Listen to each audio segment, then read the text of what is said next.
लक्ष्मी नारायण वासुदेव, हे लक्ष्मी नारायण वासुदेव।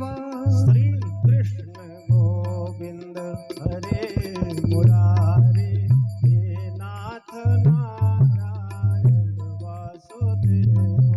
श्री कृष्ण गोविंद हरे मुरारी, हे नाथ नारायण वासुदेव। जय जय श्री कृष्ण गोविंद हरे मुरारी, हे नाथ नारायण वासुदेव।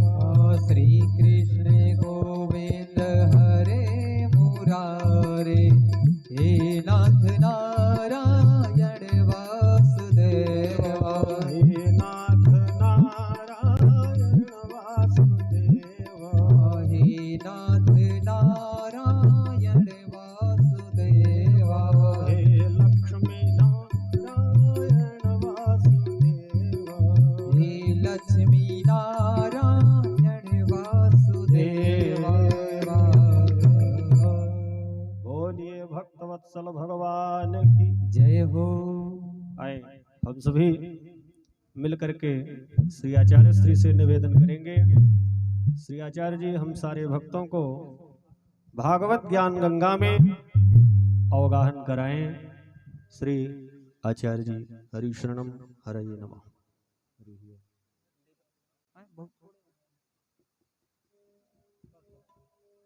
हरि ओम हरि ओम हरि ओम हरि ओम हरि ओम।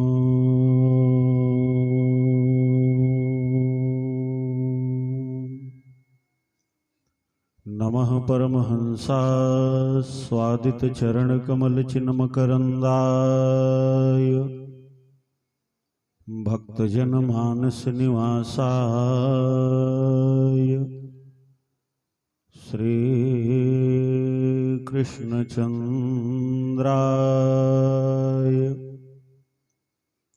हेतवे जगतामेव संसारार्णवसेतवे, प्रभवे सर्वविद्यानां शंभवे गुरवे नमः। वेदांतार्थतदाभास क्षीरनीरविवेकिनं नमामि भगवत्पादं परमहंसयतीश्वरम्। शारदा शारदाम्भोज वदना वदनाम्बुजे, सर्वदा सर्वदास्माकं सन्निधिं सन्निधिं क्रियात्।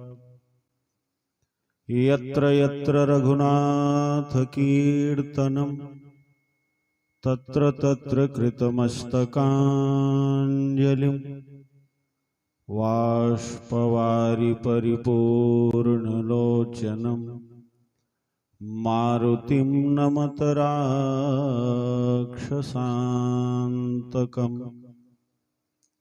कान्तिः सितामृशति निन्दितशारदेन्दुर, यत्र एकतो विलसितामसिताङ्गशोभाम्। वृन्दावनेऽपि कृतया मुनगाङ्गसङ्गम्,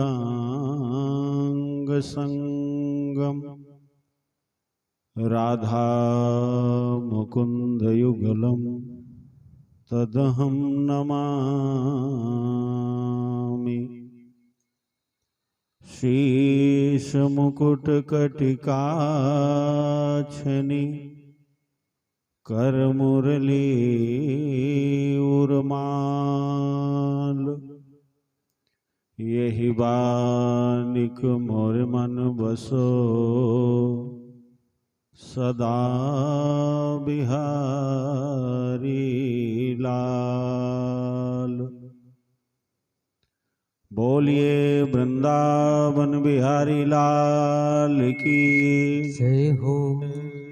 श्री भागवत भगवान की जय। श्री व्यास भगवान की जय। श्री सुखदेव भगवान की जय। श्री हनुमान जी महाराज की श्रीमत् स्वामी परमहंस महाराज की।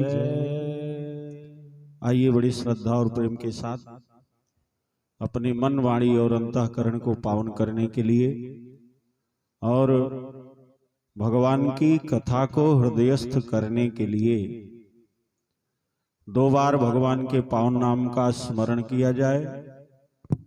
पश्चात भागवत जी की दिव्य कथा में प्रवेश किया जाए। श्री राधे। श्री राधे। सीताराम सीताराम सीताराम सीताराम सीताराम सीताराम सीताराम सीताराम राजा राम राजा राम राजा राम राजा राम राजा राम राजा राम राजा राम राजा राम राधे श्याम राधे श्याम राधे श्याम राधे श्याम राधे श्याम राधे श्याम राधे श्याम राधे श्याम ब्रह्मा के चारों वेदों से यह नाम निकलता है। ब्रह्मा के चारों वेदों से यह नाम निकलता है। शिव जी के मानस मंदिर में दीपक सा जलता है। ओ शिव जी के मानस मंदिर में दीपक सा जलता है। नारद की वीणा पर बजता है कितना सुंदर नाम सीताराम सीताराम सीताराम सीताराम राजा राम राजा राम राजा राम राजा राम राजा राम राजा राम की कथा। ये श्रीमद् भागवत जी की कथा सदा सर्वदा सेवनीय है। इसकी महिमा महनीय है। कारण यही है कि सामान्यतया जीव सरलतम उपाय को समझते हुए भागवत जी का आश्रय लेकर के अपना जीवन बनाते हैं। अस्तु आइए हम लोग आज के कथा के क्रम में प्रवेश करें। कल मैंने एक बात और निवेदन किया था कि भागवत जी में 4 वक्ता 4 श्रोता हैं और जिनमें उत्तम कोटि के वक्ता सुखदेव स्वामी हैं और श्रोता परीक्षित जी। तो सर्वप्रथम हम लोग परीक्षित जी श्रोता के जन्म का उपक्रम करें। देखिए, पहले श्रोता का जन्म होता है और बाद में वक्ता का जन्म होता है। कैसे? जैसे तिवारी जी श्रोता हैं तो इनका जन्म पहले हुआ। जन्म का मतलब पहले श्रोता तैयार होता है, संकल्प बनाता है, इच्छा व्यक्त करता है कि मुझे कथा श्रवण करनी है। पहले श्रोता तैयार होता है, श्रोता का प्रादुर्भाव होता है और फिर वो वक्ता का चयन करता है। प्रातः काल हुआ, द्रौपदी ने शिविर में जाकर के देखा मृत पुत्रों को। आप बहुत संवेदनशील होकर के बड़ी गंभीरता से इस प्रसंग पर स्वयं आत्ममंथन करिएगा, विचार करिए। जिस माँ के 5-5 अबोध बालक एक साथ एक ही स्थान पर इतनी नृशंसता पूर्वक जिनको मार दिया गया हो, इतनी बर्बरता पूर्वक जिनको मार दिया गया हो और जिनके सर को काट लिया गया हो, ऐसे 5-5 पुत्र मरे पड़े हुए हैं। आप उस माँ के हृदय पर विचार करना। और द्रौपदी अपने पुत्रों के शव पर वो दहाड़ लगा करके रो रही है। इधर भगवान पांडवों को लेकर के आए और दौड़ करके सारी स्थिति को जानने के बाद अर्जुन गए और सांत्वना देने लग गए द्रौपदी को। बोले, मातुः शिशूनां निधनं सुतानां निशम्य घोरं परितप्यमाना तदा रुदद्बाष्पकला कुलाक्षी तां सांत्वयन्नाह किरीटमाली। रोती हुई द्रौपदी को अर्जुन ने सांत्वना दिया, समझाया, चिंता मत करो, जिसने भी ये कार्य किया है मैं उसे दंडित करूंगा। गए और अश्वत्थामा को सूक्ष्म युद्ध के द्वारा ही रस्सी में बांध करके घसीटते हुए लाए और घुटनों में सर छिपा करके सिसकियां लेते लेते रो रही हैं द्रौपदी, और ला करके सामने बंधे हुए अश्वत्थामा को पटक दिया। और अर्जुन ने कहा, द्रौपदी ये तुम्हारा अपराधी है, ये तुम्हारे पुत्रों को मारने वाला ये दुष्ट है, ये दुर्दांत है, इसे जो चाहो दंड दे दो। और जैसे ही सुना तैसे सर ऊपर उठाया द्रौपदी ने कि जरा देखूं ये है कौन जिसने ऐसा कार्य किया। देखा सामने द्रोणाचार्य के पुत्र अश्वत्थामा, जिनके हाथ पैर बंधे हुए हैं, वो पड़ा हुआ है। आप विचार करना, यही भागवत जी का असली स्वरूप है। अगर हम आप उस समय होते और ये स्थितियां होती तो हम आप क्या करते?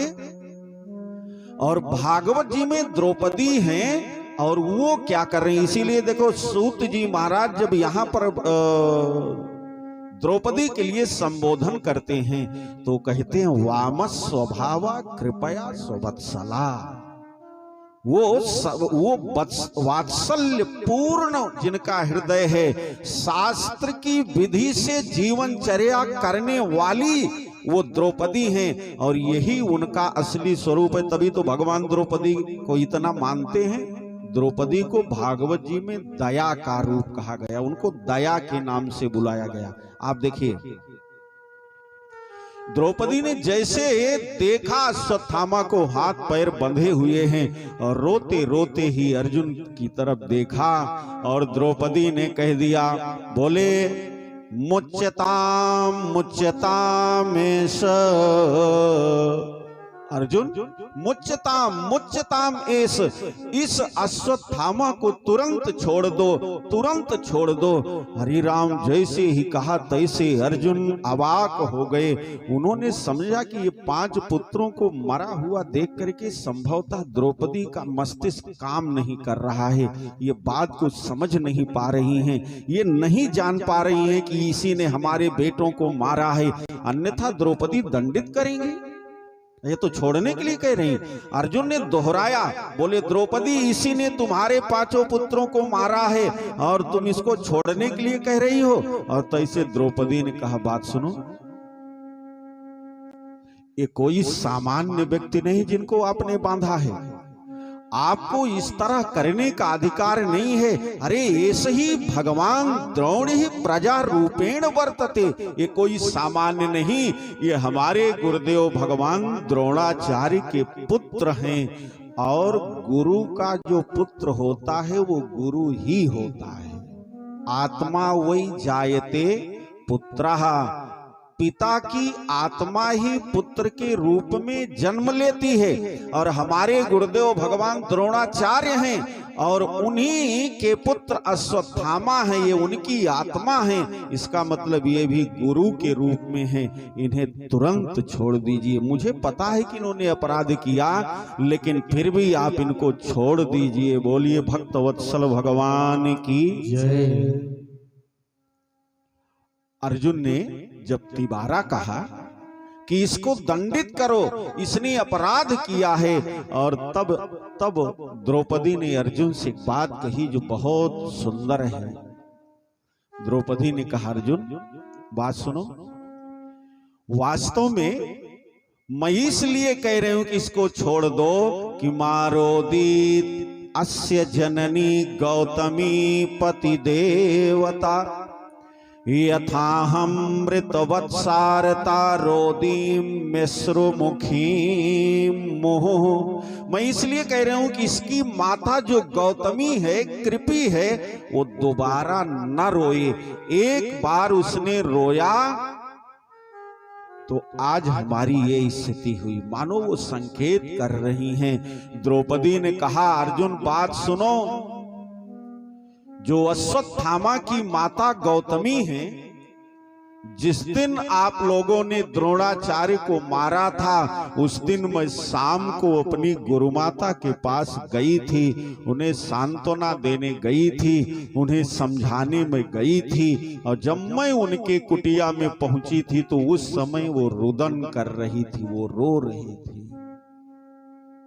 मैंने उन्हें समझाया था और उन्होंने कहा था कि द्रौपदी तुम आई हो, अच्छी बात है, लेकिन मुझे दुख इस बात का है कि पांडवों ने द्रोणाचार्य को मार दिया, कहीं इसका प्रतिफल इससे भी भयंकर न हो जाए। उस प्रतिफल को सोच करके मुझे रोना आ रहा है। आप विचार करना, द्रौपदी ने मार्मिक बात कह दिया, पांडवों से कह दिया, बात सुनो, द्रोणाचार्य मर गए तो उनकी पत्नी गौतमी अर्थात कृपी अपने इस बेटे के अश्वत्थामा के सहारे जी रही है, और हमारे बेटे मर गए, हम अपने पतियों के सहारे जीवन बिताएंगे। पाप तो पहले आप लोगों ने किया ना द्रोणाचार्य को मार करके, और उसी का फल मुझे ये मिला है कि मेरे 5 पुत्र मारे गए हैं। अब बात बराबर हो गई। कृपी गौतमी अपने पति के मारे जाने पर पुत्र के सहारे जीवन बिता रही है, और हमारे पुत्र मारे गए हैं, हम अपने पतियों के सहारे जीवन बिताएंगे। लेकिन अब आप दूसरा अपराध मत बनाइए, अश्वत्थामा को बंदी मत बनाइए, इसको छोड़ दीजिए। बोलिए राधा कृष्ण भगवान की। जैसे कहा तैसे भीमसेन को क्रोध आया, उन्होंने एक नीति बता दिया। बोले मत्तम प्रमत्तम उन्मत्तम सुप्तम बालम जडम स्त्रियम, इतने लोगों को मारना नहीं चाहिए। उन्मत्तम, जो व्यक्ति नशा इत्यादि करके अपने सेंस में न हो, जिसका विवेक काम न कर रहा हो, ऐसे लोगों को मृत्यु दंड नहीं देना चाहिए। इसीलिए देखो, जिसको मृत्यु दंड दिया जाता है पहले उसका खूब बढ़िया चेकअप होता है ना?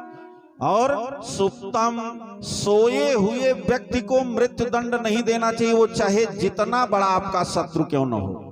जडम, कोई मूर्ख हो, एकदम पागल व्यक्ति हो, चाहे जितना बड़ा शत्रु आपका हो, उस पागल व्यक्ति को मृत्यु दंड नहीं देना चाहिए। बालम माने बालक, कोई आपके शत्रु का पुत्र हो, बालक हो, उसे भी मृत्यु दंड नहीं देना चाहिए। स्त्रियम, स्त्री को भी मृत्यु दंड नहीं देना चाहिए, इसलिए भी मार देना उचित होगा। अंत में बहुत लंबा यहाँ संवाद हुआ। अंत में पांडवों ने सारी बात भगवान द्वारिकाधीश पर छोड़ दिया। अब आप बताओ, इसको मार दिया जाए कि छोड़ दिया जाए? बोलिए राधा कृष्ण भगवान की जय। आप बताइए। भगवान ने कहा जो मैं कहूंगा उसे मान लेंगे आप लोग? बिल्कुल। इसीलिए तो हम लोगों ने आपको निर्णायक की भूमिका में कर दिया। आप बताइए करना क्या है? इसको मार देना है कि छोड़ देना है? भगवान ने कहा बात यह है कि ब्रह्म बंधुर न हंतव्यो आतताई बधारहण।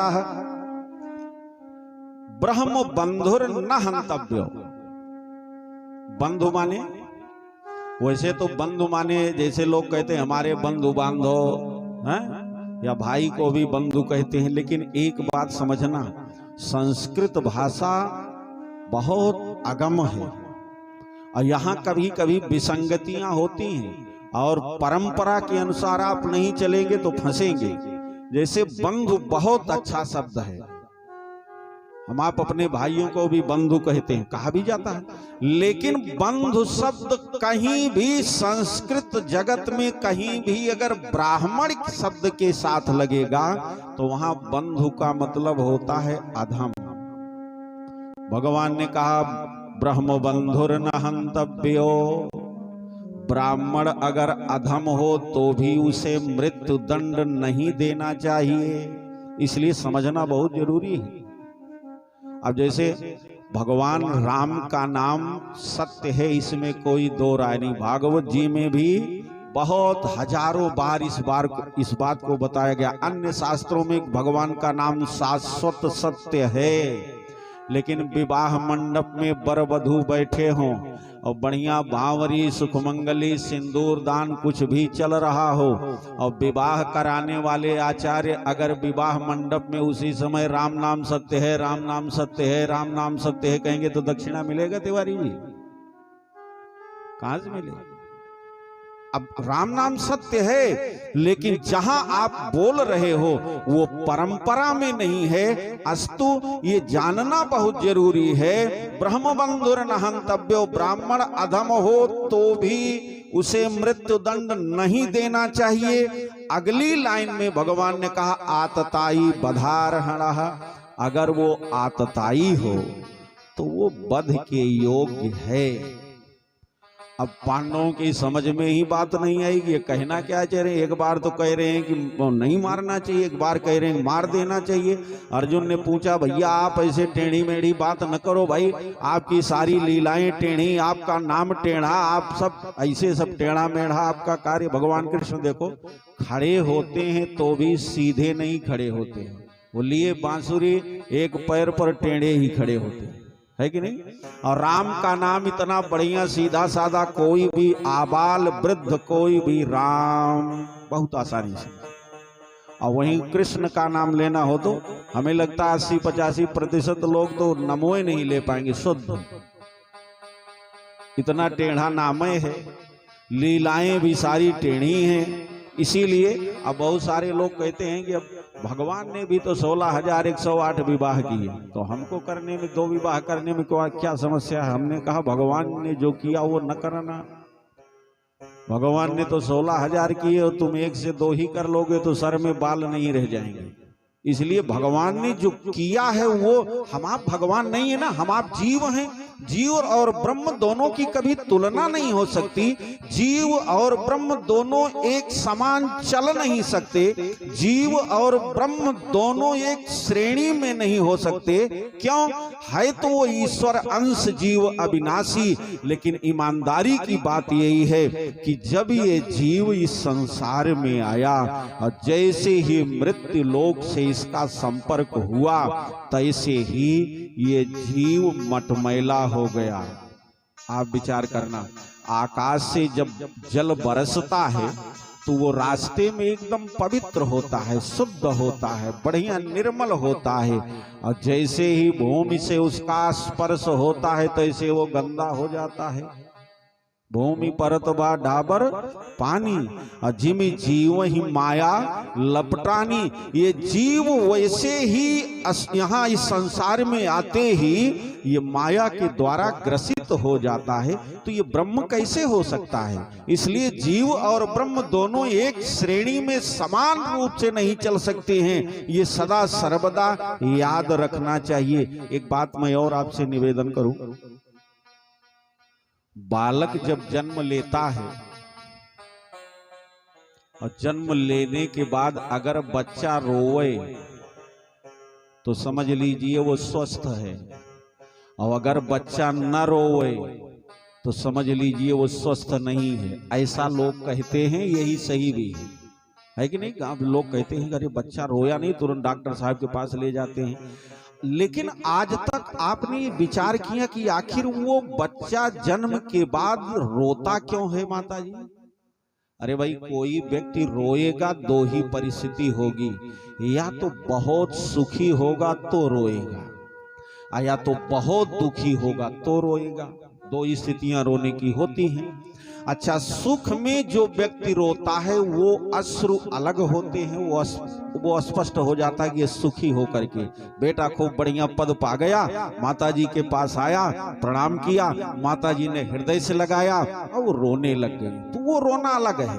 अब और दुख में रोना अलग है। वो जब बच्चा जन्म के बाद वो रोता है बड़े जोर जोर से, तो आपको अनुभव होता होगा कि वास्तव में भयभीत हो करके, डर करके रो रहा है। किससे डरता है वो?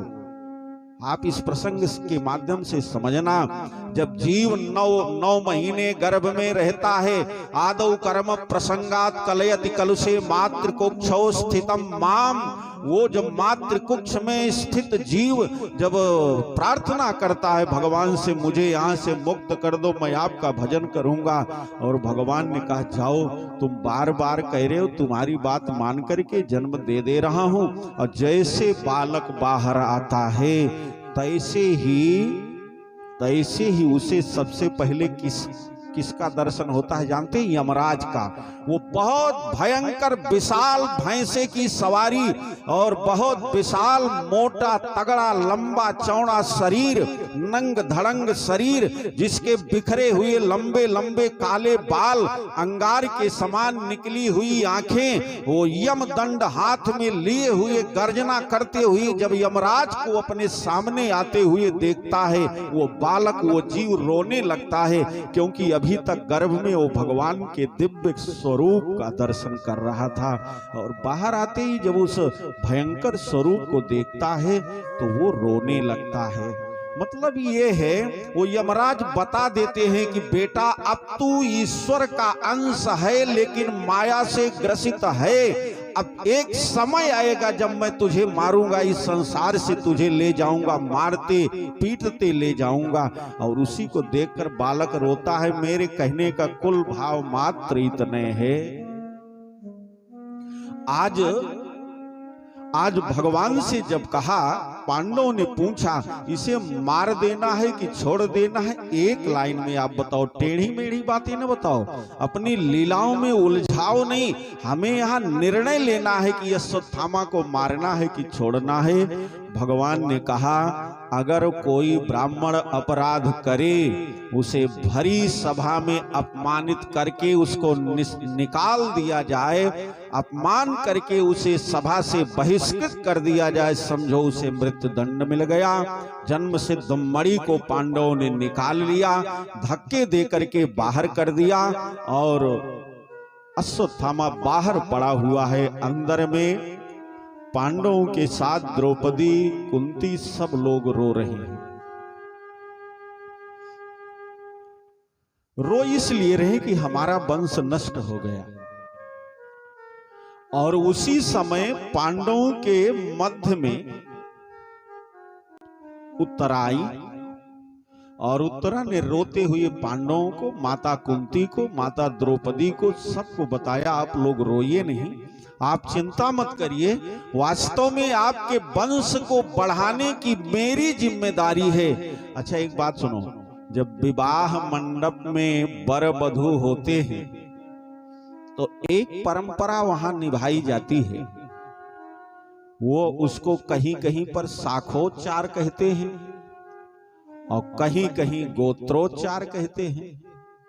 अब आपके यहाँ हमें लगता है दोनों कहते होंगे, शाखोच्चार गोत्रोच्चार दोनों, वर वधू दोनों तरफ के आचार्य वो शाखोच्चार गोत्रोच्चार करते हैं।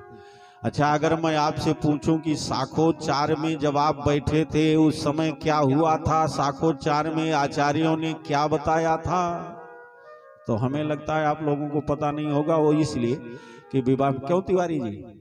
हाँ, निद्रा में आएंगे तो मामला गड़बड़ होगा। बोलिए राधा कृष्ण भगवान की जय। हाँ, तो भाई उस समय उस समय विवाह में तो लोग विवाह पर ध्यान भी नहीं देते, सब खूब बढ़िया चकाचक वो सब कजरारे कजरारे बज रहा है और सब छोला भटूरा बंट रहा है, ठंडा फैंटा कोला सब चल रहा है, तो उसी में परेशान। इसलिए मैं आपको बता दे रहा हूं, शाखोच्चार में जब आचार्य शाखा का उच्चार करते हैं, गोत्रोच्चार करते हैं, वहां एक शब्द आया है मंत्र के मध्य में, और वो कहते हैं गोत्रे वंश करीम गोत्रे वृद्धि करीम भव, अर्थात ये बताते हैं ये जो कन्या आज वधू बनी हुई है, ये अमुक गोत्र में फला गोत्र में जाकर के उस गोत्र और उस वंश की वृद्धि करेगी, और कन्या उसे स्वीकार करती है।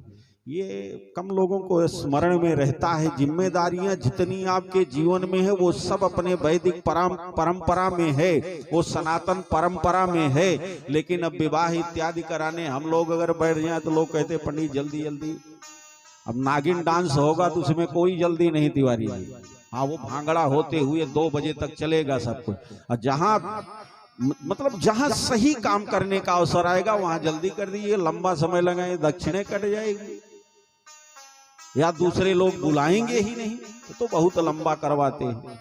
तो खैर उस पर ध्यान देना बहुत जरूरी है। और कह दिया उत्तरा ने, जब मैं विवाह मंडप में बैठी हुई थी और उस समय मेरे कुल पुरोहित ने, मेरे आचार्य ने ये बात कही थी, और मुझे अपनी उस जिम्मेदारी का भान है और उस जिम्मेदारी का निर्वहन मैंने ईमानदारी से किया है, निष्ठा पूर्वक किया है, और आपके वंश को बढ़ाने के लिए मैंने जीवन धारण किया है। अभिमन्यु का तेज मेरे उदर में उदरस्थ है, मेरे गर्भ में गर्भस्थ है, और आपके वंश को बढ़ाऊंगी, आप लोग रोइए नहीं। और जैसे ही इस बात को सुना तैसे महाराज पांडव प्रसन्न हो गए, चलो मेरा वंश तो बच गया, मेरा कुल खानदान वो आगे तो बढ़ जाएगा। सारे लोग प्रसन्न हो गए, सब खूब प्रसन्न हो गए। लेकिन एक बात और है, कक्षा 3 में हो सकता है एक मुहावरा आपने भी पढ़ा हो, और वो मुहावरा है कि दीवालों के भी कान होते हैं।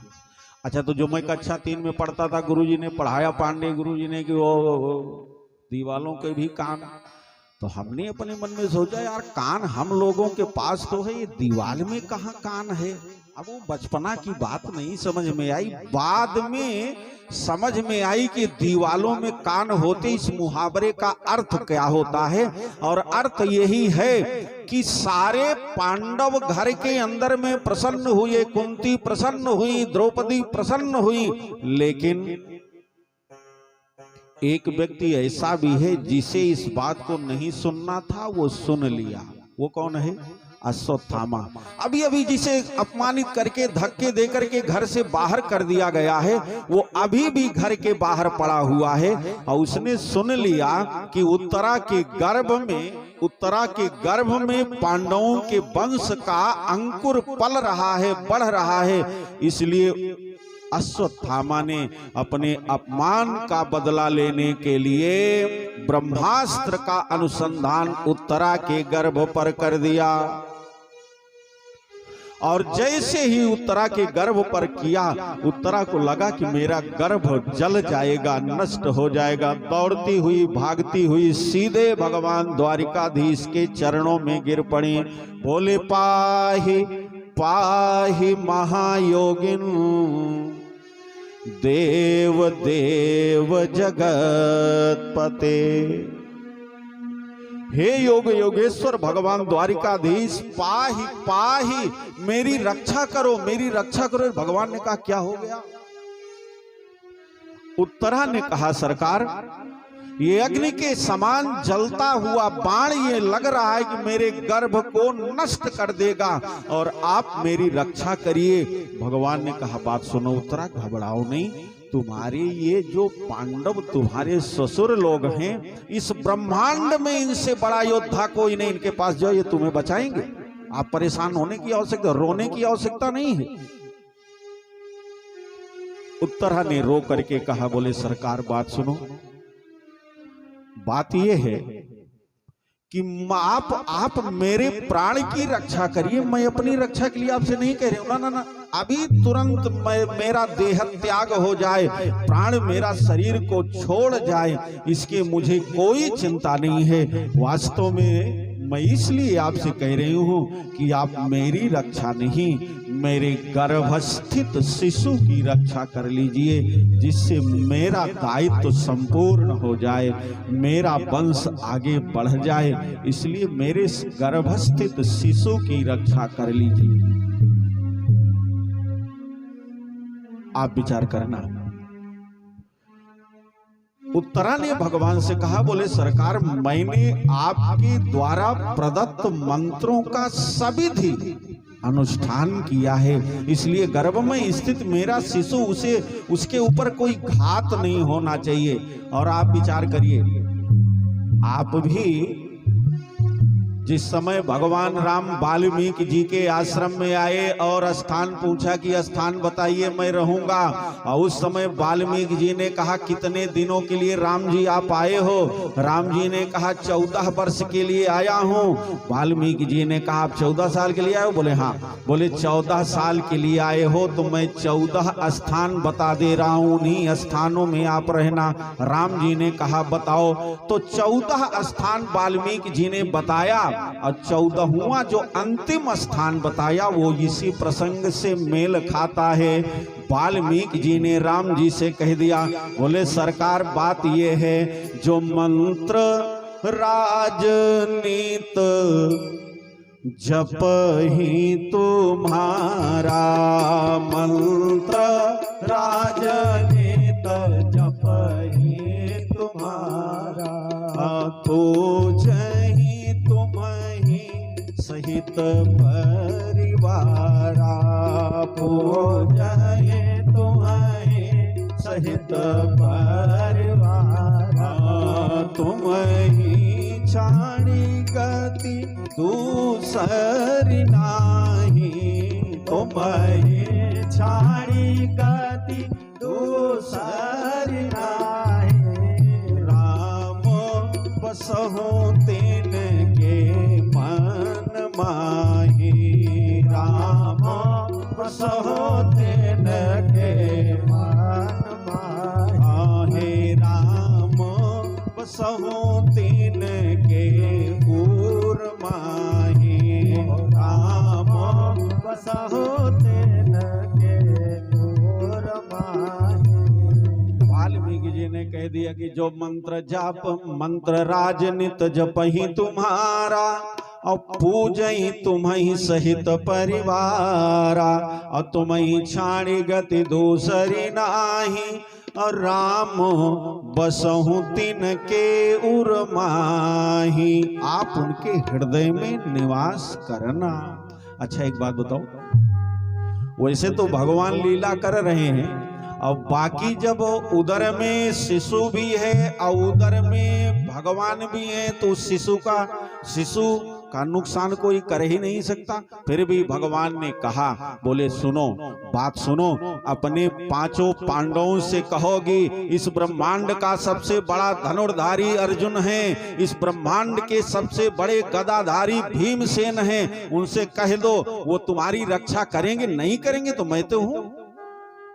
उत्तरा ने हाथ जोड़ दिया, बोले सरकार, जब मैं विवाह करके ससुराल में आई थी पहले दिन, और मेरी सासू माता द्रौपदी मेरे पास आई थी, मैंने उन्हें प्रथम बार जब ससुराल में सासू माँ को द्रौपदी माँ को प्रणाम किया, तो मेरी सासू माँ ने मुझे एक शिक्षा दिया था। हर सासू माता अपनी बहू को शिक्षा देती है। मेरी सासू माता द्रौपदी ने मुझे एक शिक्षा दिया था प्रथम दिवस में ही, पहली बार में ही, और वो मुझे याद है। बोले क्या कहा था? बोले मेरी सासू माँ ने कहा था, द्रौपदी अगर जीवन में तुम्हारे ऊपर किसी प्रकार की आपत्ति विपत्ति आवे, तो तुम दुनिया के किसी व्यक्ति से मत कहना, तुम सीधे भगवान से कहना, तुम्हारी विपत्ति भगवान दूर करेंगे। क्यों जानते हो? इसलिए कि रहीमन निज मन की व्यथा मन ही रखी हो गोय, क्योंकि सुनी ठलई हैं लोग सब बांट न लई हैं कोय। अगर आपके घर में भोजन नहीं, पड़ोसी से जाकर के कह दो कि भाई साहब थोड़ा सा चावल आटा 1-1 किलो दे दो, बच्चे स्कूल जाना है और घर में कुछ है नहीं, उनको बना करके भोजन देना है, 2-4 महीने में फसल होगी, तो मैं आपको, घर में आपके कुछ है ही नहीं है, पड़ोसी से आपने कहा, वो भी बड़ी संवेदना से मुंह लटका करके कहेंगे कि यार देता तो मैं, आपकी समस्या तो मैं समझ ही रहा हूं, लेकिन अभी कल तो मैं फला बनिया को बुला करके 24 कुंटल मैंने दे दिया, नहीं तो आपको मैं दे देता।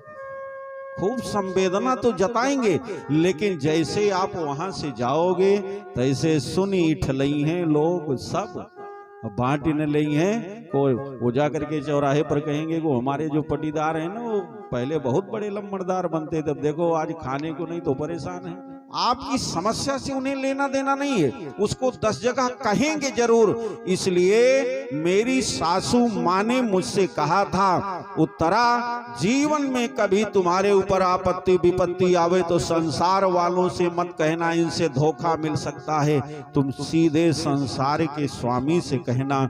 इसलिए उत्तरा ने कहा, मैं और किसी से नहीं, सीधे आपके पास आई हूं, आप मेरे गर्भस्थ शिशु की रक्षा करिए। देखिए, अच्छा वैसे तो वहां पर सासू माँ ने शिक्षा दिया और बहू ने स्वीकार किया। अब समस्या ये है कि सासू माँ, अब यहाँ सासू माँ जो है, जब बहू आती है तो सबसे पहले लड्डू खाजे अंदाजती हैं कि कितना आया है कम, और चाहे जितना आया होगा कम ही रहेगा, कुछ ना दही गाँव में बांटे भरे तो ना है ना। अच्छा, उसी बहू के सामने उसके भाई को उल्टा सीधा बोल रही हैं आप, उसके पिता को बोल रही हैं, तो बाद में वो घर की मालकिन बनेगी तो आप ये मत समझना कि आपको 4 बजे चाय दे देगी, नहीं देगी। इसलिए कि आपने बढ़िया से देखो, जब आप कथा सुनो, चाहे भागवत कथा चाहे राम कथा, तो वो इसलिए नहीं होना चाहिए कि मात्र मनोरंजन, ना ना ना, यहाँ मनोरंजन के लिए तो यार अन्य भी मंच होते हैं, अन्य भी स्टेज बनते हैं, अन्य भी व्यवस्थाएं हैं, साधन हैं। ये मनोरंजन का साधन नहीं है, ये जीवन जीने के लिए एक व्यवस्था है जो हमारे लिए भगवान ने अहित की कृपा करके दिया है, इसको जीवन में उतारना बहुत जरूरी है।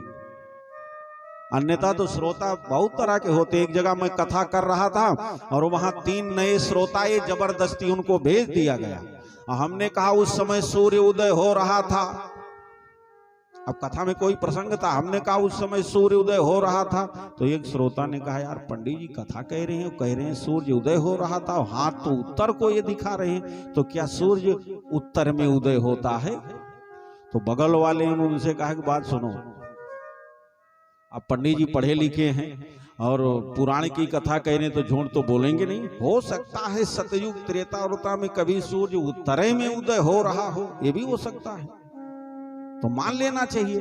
तो तीसरा और कलाकार था, उसने कहा आप दोनों लोग बेवकूफ हो, चुपचाप बैठो, 2 घंटे इनको जो भी बकना है बकने दीजिए, उसके बाद बढ़िया चकाचक प्रसाद लेकर के खा करके हम लोग चलेंगे, चाहे सूर्य पूरब में उदय हो, चाहे उत्तर चाहे दक्षिण, हमसे आपसे क्या लेना देना। तो वो मात्र मनोरंजन के लिए बात ये नहीं है, आप विचार करना, ये हमारे जीवन में होना चाहिए। सासू माँ द्रौपदी की तरह होनी चाहिए, कौशल्या जी की तरह। अगर ये व्यवस्था, अब बहुत सासू माँ रहती, वो चाबी गुच्छा अपने लगन लहराती, चाहे चल 10 कदम न पाओ, उनका डेरी है बतासा क्यों खाए न ले बक्सा से। ये देखो, ये आप देखो, आप जिम्मेदारियों को धीरे धीरे आगे आने वाली पीढ़ियों पर डाल दो, अपने सामने उनको जिम्मेदारी लेना सिखा दो, अपने सामने उन्हें जिम्मेदार बना दो, अपने सामने उन्हें धार्मिक बना दो, अपने सामने अपने शरीर में ताकत रहते रहते अपनी कुर्सी लेने के योग्य आप उनको बना दो, जिससे बाद में आपको ये न रह जाए कि मेरे न रहने पर मेरी गृहस्थी, मेरी आध्यात्मिकता, मेरे सालग्राम भगवान को, मेरी तुलसी की माला को, मेरे हनुमान चालीसा के ग्रंथ को, मेरे गीता की पुस्तक को, मेरे तुलसी जी के बिरवा को कौन संभालेगा, ये आपको दुख न रह जाए। इसलिए अपने रहते रहते जिम्मेदारी देते जाओ और स्वयं भजन की तरफ जाओ, ये जरूरी है। आज देखिए, बताया, और जैसे ही बताया उत्तराने तैसे भगवान ने कहा अब चिंता मत करो, अब मैं तुम्हारे गर्भस्थ शिशु की रक्षा करूंगा। लेकिन अब यहां भगवान भी थोड़ा सा चिंतित हुए। क्यों? भगवान ने अपने मन में विचार किया कि आज तक मैं कभी गर्भगत नहीं हुआ। भगवान इसके पहले गर्भ में कभी गए नहीं। मैं आपको उदाहरण दे रहा हूं थोड़ा, एक दो। जैसे देखो, जब भगवान राम का जन्म अयोध्या में हुआ तो क्या लिखा है वहां लिखा है भय प्रगट कृपाला। भगवान प्रकट हुए, कैसे थे? निज आयुध भुजचारी, चतुर्भुज रूप में थे, भूषण बनमाला, नयन विशाला, शोभा सिंधु खरारी। और माता कौशल्या ने कह दुई कर जोरी स्तुतोरी, खूब बढ़िया स्तुति किया। भगवान चतुर्भुज रूप में प्रकट हैं, सामने खड़े हैं, मैया ने स्तुति किया, प्रणाम किया, सारी बातें हुई। और अंत में माता कौशल्या ने कह दिया है सरकार बात सुनो। बोले क्या है? बोले अब कीजिए शिशु लीला, अब आप बालक बन जाएंगे। इसलिए जब तक आप बालक नहीं बनेंगे तब तक गोद में कैसे उठाऊंगी, आपको दुग्धपान कैसे कराऊंगी, बढ़िया सुंदर श्रृंगार कैसे करूंगी, आपको पुत्रवत स्नेह कैसे करूंगी। इसलिए कीजिए शिशु लीला, ये चतुर्भुज रूप छोड़िए। भगवान ने जैसे ही माता ने कहा तैसे सुनी बचन सुजाना, अतब रोदन ठाना। जैसे माँ ने कहा तैसे भगवान बालक बने। मतलब वहां माँ के गर्भ में नहीं गए, भगवान प्रकट हुए अयोध्या में। भागवत जी में पढ़ लीजिए, भागवत जी के 10वें स्कंद को पढ़िए, जहां भगवान के जन्म का व्याख्यान है, उपाख्यान है, उसको पढ़िए। कंस के कारागार में माता देवकी पिता वसुदेव दोनों हैं। अचानक से उन्होंने देखा, क्या देखा? बोले तमद्भुतम बालकमं भुजेक्षणम चतुर्भुजम शंख गदार युधायुधम श्री वत्स लक्ष्मम गलसौभिकौस्तुभम पीतांबरम सांद्र पयोद सौभगम। वहां भी भगवान चतुर्भुज रूप में आए, अर्थात यहां भी भगवान प्रकट हुए। मां के गर्भ में नहीं आए, नरसिंह के रूप में आए तो खंबे से आ गए, वामन के रूप में आए तो सीधे 7 वर्ष के बटुक ब्रह्मचारी के रूप में प्रकट हो गए। अर्थात भगवान इसके पहले किसी मां के गर्भ में नहीं गए थे। क्यों? क्योंकि भगवान गर्भ में नहीं जाता, गर्भ में जीव जाता है। ऐसा कौन लोग कहते हैं जानते हैं? ज्ञानी लोग, वेदांती लोग। भगवान के 2 प्रकार के भक्त हैं, एक ज्ञानी और एक भक्त। ये 2 प्रकार के पुत्र हैं भगवान के। जो ज्ञानी होता है, वेदांती होता है, सिद्ध होता है, वो कहता है मेरा भगवान माँ के गर्भ में नहीं जाता। और जो भक्त होता है वो कहता है मेरा भगवान आवश्यकता पड़ने पर, जब भक्तों को आवश्यकता पड़ जाए तो भगवान गर्भ में नहीं, भगवान नरक में भी अपने भक्त के लिए चले जाते हैं। इसीलिए जो भक्त होते हैं वो जन्माष्टमी मनाते हैं, वो रामनवमी मनाते हैं। वो कहते हैं वो भगवान ही कौन जो कह दे मैं ये करूंगा ये नहीं करूंगा, ये तो जीव का काम है कि नहीं तिवारी? अरे भाई मैं ये कर पाऊंगा ये नहीं कर पाऊंगा, ये तो हम लोगों का काम है। अब भगवान करतुम अकरतुम अन्यथा करतुम समर्था, जो सब कुछ करने में समर्थ हो वही भगवान है। अब देखिए, नारद जी ने एक बार ये प्रश्न पूछ लिया। बोले सरकार, आपके सारा संसार आपकी संतति है, तो कितने प्रकार के संतान आपके? भगवान ने कहा 2। बोले कौन कौन? बोले एक ज्ञानी,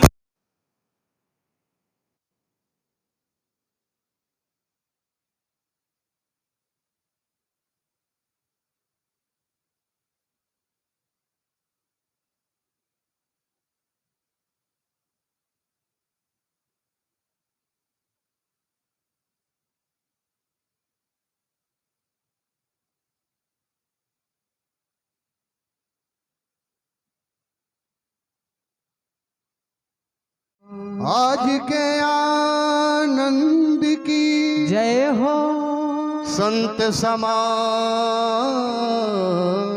की जय हो। अरे दुनिया में दुनिया में देव हजारों हैं, बजरंग बली का क्या कहना। दुनिया में देव हजारों हैं, बजरंग बली का क्या कहना। दुनिया में देव हजारों हैं, बजरंग बली का क्या कहना। दुनिया में देव हजारों हैं, बजरंग बली का क्या कहना। इनकी शक्ति का क्या कहना, इनकी भक्ति का क्या कहना। इनकी शक्ति का क्या कहना, इनकी भक्ति का क्या कहना। इनकी शक्ति का क्या कहना, इनकी भक्ति का क्या कहना। इनकी शक्ति का क्या कहना, इनकी भक्ति का क्या कहना। दुनिया में जय हो, दुनिया में जय हो। दुनिया में देव हजारों हैं, बजरंग क्या बात बली है, का क्या कहना। दुनिया में देव हजारों हैं, बजरंग बली का क्या कहना। दुनिया में देव हजारों हैं, बजरंग बली का क्या कहना। दुनिया में देव हजारों हैं, बजरंग बली का क्या कहना। ये 7 समंदर पार गए, एक गढ़ लंका में कूद गए। ये साग समुंदर पार गए, ये चढ़ लंका में कूद गए। ये 7 समंदर पार गए, एक गढ़ लंका में कूद गए। ये साग समुंदर पार गए, ये चढ़ लंका में कूद गए। रावण का जय हो, रावण का जय हो। रावण को डराना क्या कहना, लंका को जलाना क्या कहना। रावण को जलाना क्या कहना, लंका को जलाना क्या कहना। रावण को डराना क्या कहना, लंका को जलाना क्या कहना। रावण को जलाना क्या कहना, लंका को जलाना क्या कहना। दुनिया में देव हजारों हैं, बजरंग बली का क्या कहना। दुनिया में देव हजारों हैं, बजरंग बली का क्या कहना। जब लक्ष्मण जी को शक्ति लगी, संजीवनी बूटी लाने गए। जब लक्ष्मण जी को शक्ति लगी, संजीवन बूटी लाने गए। जब लक्ष्मण जी को शक्ति लगी, संजीवनी बूटी लाने गए। जब लक्ष्मण जी को शक्ति लगी, संजीवन बूटी लाने गए। पर्वत का जय हो, पर्वत का जय हो। पर्वत को उठाना क्या याद है। कहना, पर्वत को बचाना क्या कहना। पर्वत को उठाना क्या कहना, लक्ष्मण को बचाना क्या कहना। पर्वत का उठाना क्या कहना, लक्ष्मण को बचाना क्या कहना। पर्वत को उठाना क्या कहना, लक्ष्मण को बचाना क्या कहना। दुनिया में देव हजारों हैं, बजरंग बली का क्या कहना। दुनिया में देव हजारों हैं, बजरंग बली का क्या कहना। इनकी शक्ति का क्या कहना, इनकी भक्ति का क्या कहना। इनकी शक्ति का क्या कहना, इनकी भक्ति का क्या कहना। इनकी शक्ति का क्या कहना, इनकी भक्ति का क्या कहना। इनकी शक्ति का क्या कहना, इनकी भक्ति का क्या कहना। दुनिया में जय हो, दुनिया में राधे। दुनिया में देव हजारों हैं, बजरंग बली का क्या कहना। दुनिया में देव हजारों हैं, बजरंग बली का क्या कहना। दुनिया में देव हजारों हैं, बजरंग बली का क्या कहना। दुनिया में देव हजारों हैं, बजरंग बली का क्या कहना। हनुमंत लला के सीने में सिया राम की जोड़ी बैठी है। हनुमंत लला के सीने में सिया राम की जोड़ी रहती है। हनुमंत लला के सीने में सिया राम की जोड़ी रहती है। हनुमंत लला के सीने में सिया राम की जोड़ी रहती है। हे राम जय हो, हे राम जय हो। हे राम दीवाना क्या कहना, गुण गाए जमाना क्या कहना। ये राम दीवाना क्या कहना, मुड़ जाए जमाना क्या कहना। हे राम दीवाना क्या कहना, गुण गाए राम दीवाना क्या कहना, गुण गाए जमाना क्या कहना। हे राम दीवाना क्या कहना, गुण गाए जमाना क्या कहना। राम जमाना क्या कहना, गुण गान जमाना क्या कहना। दुनिया में देव हजारों हैं, बजरंग बली का क्या कहना। दुनिया में देव हजारों है, बजरंग बली का क्या कहना। पर्वत को उठाना क्या कहना, लक्ष्मण को बजाना क्या कहना। पर्वत को उठाना क्या कहना, लक्ष्मण को बचाना क्या कहना। क्या कहना। बोलिए हनुमान जी महाराज की की जय हो। क्या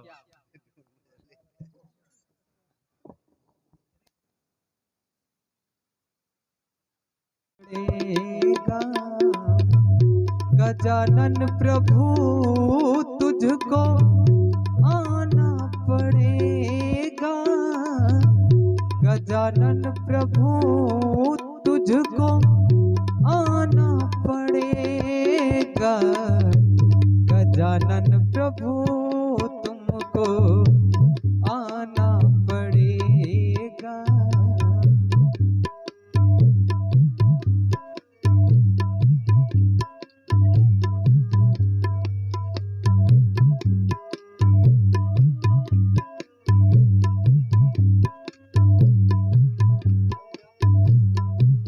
तेरे वास्ते बाबा प्रसाद रखा। तेरे वास्ते बाबा प्रसाद रखा।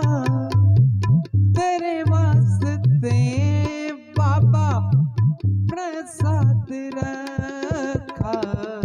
तुझे आके भोगी लगाना पड़ेगा। तुझे आके भोगी लगाना पड़ेगा। रिद्धि सिद्धि को साथी लाना पड़ेगा मेरे बाबा। रिद्धि सिद्धि को साथी लाना पड़ेगा। गजानन प्रभु तुमको आना पड़ेगा।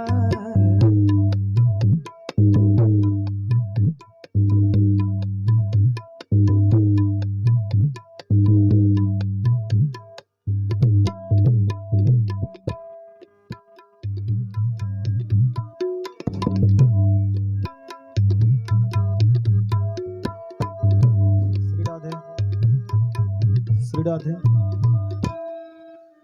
श्री राधे, श्री राधे। बोलिए भक्तवत्सल भगवान की जय हो। समस्त ग्रामवासी, क्षेत्रवासी, नगरवासी भक्तों को सूचित किया जाता है, आचार्य श्री व्यासपीठ पर विराजमान हो चुके हैं। जो भी भक्त लोग अभी तक कथा पांडाल में नहीं पहुंचे हैं, आप समस्त भगवत प्रेमी सज्जन वृंद शीघ्रातिशीघ्र आकर के पांडाल में यथोचित स्थान ग्रहण करें और भागवत जी की पावन कथा का स्वादन कर जीवन को कृतार्थ करें। आए, जब तक व्यासपीठ का पूजन हो रहा है तब तक सभी भक्त लोग आकर के यथास्थान बना लें। बोलिए भागवत भगवान की जय। बोल देवा करा भैया, ध्यान दिया। जय श्री हरि ओम।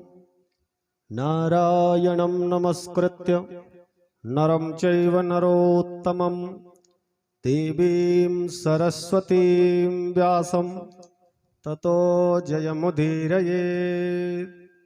यं प्रव्रजन्तमनुपेतमपेतकृत्यं द्वैपायनो विरह कातर आजुहाव। पुत्रेति तन्मयतया तरवोऽभिनेदुः तं सर्वभूतहृदयं मुनिमानतोऽस्मि। श्रीपुराणपुरुषोत्तमाय नमः, श्रीव्यासाय नमः, श्री व्यासपीठाय नमो नमः। ध्यायामि ततः पूजनम्। हरिः ओम। सहस्रशीर्षा पुरुषः सहस्राक्षः सहस्रपात् स भूमिर्गुं सर्वतस्पृतवात् तिष्ठदशाङ्गुलम्। पुरुष एवेदग्गुं सर्वं यद्भूतं यच्च भाव्यम् उतामृततवशेषानो यदन्नेनातिरोहति। एतावानस्य महिमातो जायाश्च पूरुषः पादोऽस्य विश्वा भूतानि त्रिपादश्यामृतं दिवि।